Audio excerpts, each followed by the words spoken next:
For me, by far the most important aspect of compliance is a data map, because without understanding the locations of where all your data are, all the flows of data, it's really difficult then to perform any of the other privacy-related functions. But one of the things people, I think, really forget is the supply chain, because the supply chain typically account for 60 to 70% of breaches historically.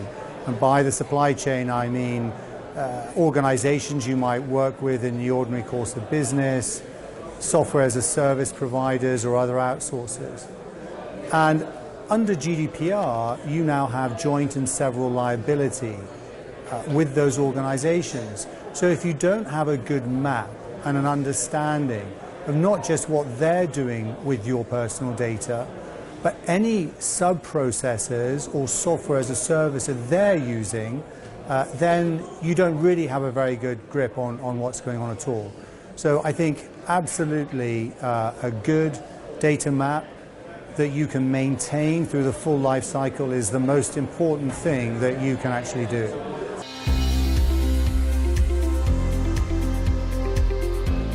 Well, GDPR, of course, the General Data Protection Regulation it's a regulation, so you have to comply with it. But we need to remember why the GDPR is there, and it's there to address the balance between data controllers or companies and data subjects and their data. So really the most important thing is to understand that this is all about privacy. Privacy is about your relationship with your customers and your employees. So my perspective on this is, you are in business to make money, be profitable, be successful. So any system that you implement should have a return on investment. So for example, when you look at how you're going to deal with subject access requests, you shouldn't be looking simply at, I've got to find out where all this data is and send it in whatever format to the data subject within 30 days. You should be saying from a return on investment point of view, I want to really excite this data subject. This is an opportunity for a brand impression, to show them that I'm doing the right thing with their personal data. And more importantly, you want to avoid, in so doing, churn.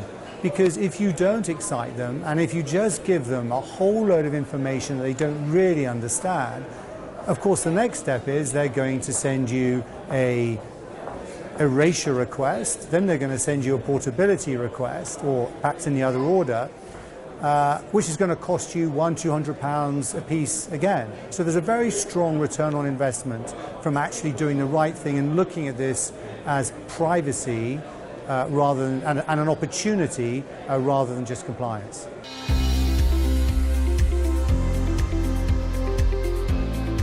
I think for many it's still a bit of a hygiene factor. We still know that Google does all kinds of things with our personal data, but we like our free Gmail, we like our free search functions, and of course there's a cost to all of that.